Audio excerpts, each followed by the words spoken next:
जय हिंद दोस्तों, आज हम सब इस वीडियो के माध्यम से कार्डियोवैस्कुलर सिस्टम के 15 ऐसे महत्वपूर्ण प्रश्नों को पढ़ने वाले हैं, जो आने वाले एग्जाम के लिए काफ़ी महत्वपूर्ण होंगे। और हम लोग ऐसे ही डेली 15-15 क्वेश्चन को पढ़ेंगे, जो कॉम्पिटिटिव एग्जाम के लिए काफ़ी महत्वपूर्ण होंगे। तो चलिए अब हम लोग सभी प्रश्न को पढ़ते हैं।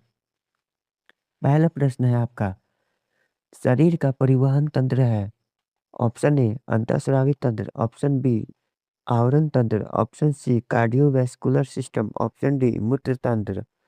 तो इसका सही उत्तर होगा आपका option C cardiovascular system. Cardiovascular system हमारे शरीर का मुख्य परिवहन तंत्र है, जो शरीर के सभी कोशिकाओं तक ऑक्सीजन, पोषक तत्व, हार्मोन को ले जाता है और वहां से अपशिष्ट पदार्थों को बाहर निकालता है।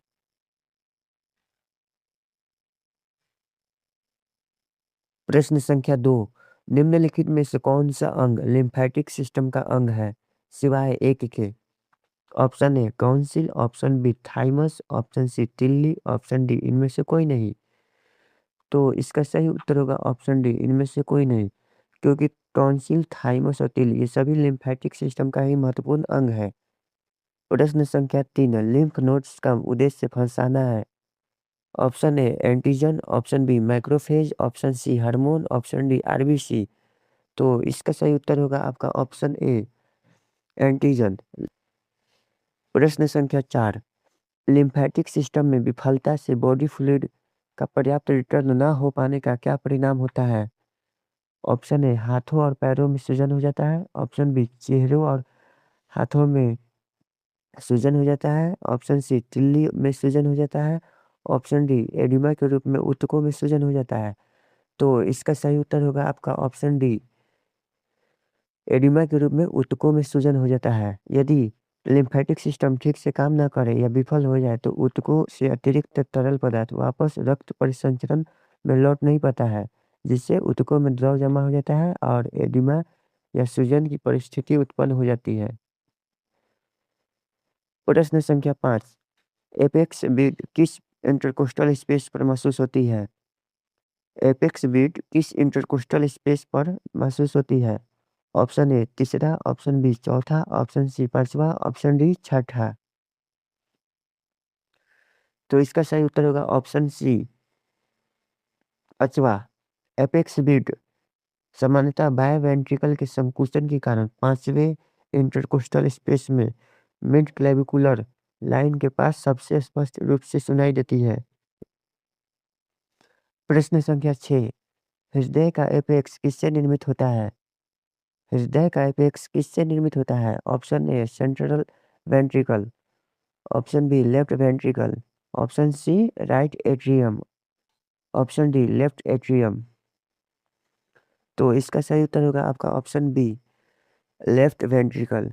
हृदय का निचला नुकीला हिस्सा एपेक्स कहलाता है, मुख्य रूप से बाएं वेंट्रिकल द्वारा निर्मित होता है और यह डायफ्राम पर विश्राम की स्थिति में होता है। प्रश्न संख्या 7, फिफ्थ इंटरकोस्टल स्पेस के लेवल पर लेफ्ट मिड क्लेविकुलर लाइन में dash dash dash auscultatory area होती है। Option A tricuspid, option B pulmonic, option C aortic, option D mitral. Mitral बोलते हैं ऑप्शन डी माइट्रल। तो इसका सही उत्तर होगा आपका ऑप्शन डी मिट्रल। प्रश्न संख्या 8, स्टेथोस्कोप के डायफ्राम को कौन से एरिया पर रखकर एपिकल पल्स का आकलन किया जाता है? Option A aortic area, option B pulmonic area, option C mitral area, option D tricuspid area. तो इसका सही उत्तर होगा आपका ऑप्शन सी मिट्रल एरिया। प्रश्न संख्या 9, हृदय का एपिकल पल्स प्रायः कहाँ महसूस होती है? Option A left fifth intercostal space, option B left second intercostal space, option C right fifth intercostal space, option D right second intercostal space. तो इसका सही उत्तर होगा आपका option A left fifth intercostal space. हृदय की एपिकल पल्स सामान्यतः बाएं वेंट्रिकल के संकुचन के कारण बाएं से लेफ्ट फिफ्थ इंटरकोस्टल स्पेस में महसूस होती है। प्रश्न संख्या 10, एपिकल पल्स कहाँ महसूस होती है? ऑप्शन ए जबड़े के नीचे, ऑप्शन बी कलाई पर, ऑप्शन सी छाती के बाईं ओर, ऑप्शन डी पैर के ऊपर। तो इसका सही उत्तर होगा ऑप्शन सी छाती के बाईं ओर, left side of the chest. प्रश्न संख्या 11, कार्डियक मांसपेशी कंकाल मांसपेशी से किस प्रकार अलग होती है? ऑप्शन ए इसमें एक्टिन और मायोसिन होती है, ऑप्शन बी इसमें स्वचालिता और चालकता होती है, ऑप्शन सी इसे संकोचन के लिए कैल्शियम की आवश्यकता होती है, ऑप्शन डी यह ऑक्सीजन के बिना जीवित रहती है। तो इसका सही उत्तर होगा ऑप्शन बी, इसमें स्वचालिता और चालकता होती है। प्रश्न संख्या 12, नीचे दिए गए विकल्पों में से कौन सा हृदय के फाइब्रस स्केलेटन का कार्य नहीं है?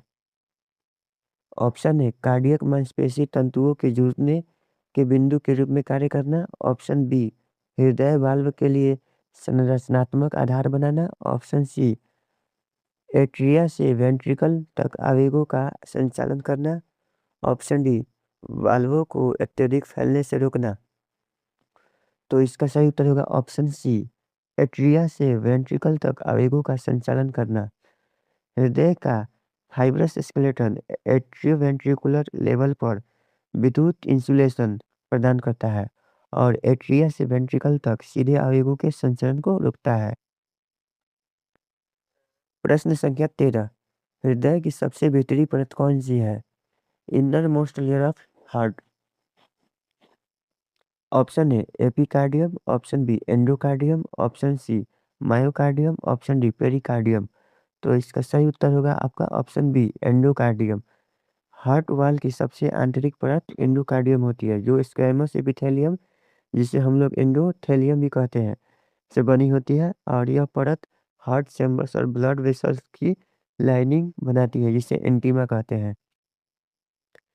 प्रश्न संख्या 14, हृदय की सबसे बाहरी परत आउटर मोस्ट लेयर को क्या कहते हैं? Option A endocardium, option B epicardium, option C myocardium, option D pericardium. तो इसका सही उत्तर होगा ऑप्शन डी पेरिकार्डियम। प्रश्न संख्या 15, हमारे शरीर की सबसे लंबी शिरा यानी लॉन्गेस्ट वेन कौन सी है?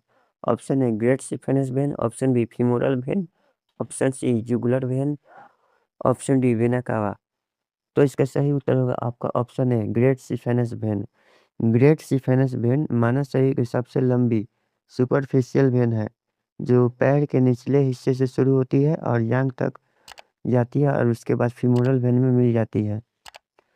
तो दोस्तों आज के लिए बस इतना ही। तो मिलते हैं एक नई क्लास में, तब तक के लिए अपना ध्यान रखिए। जय हिंद, जय भारत।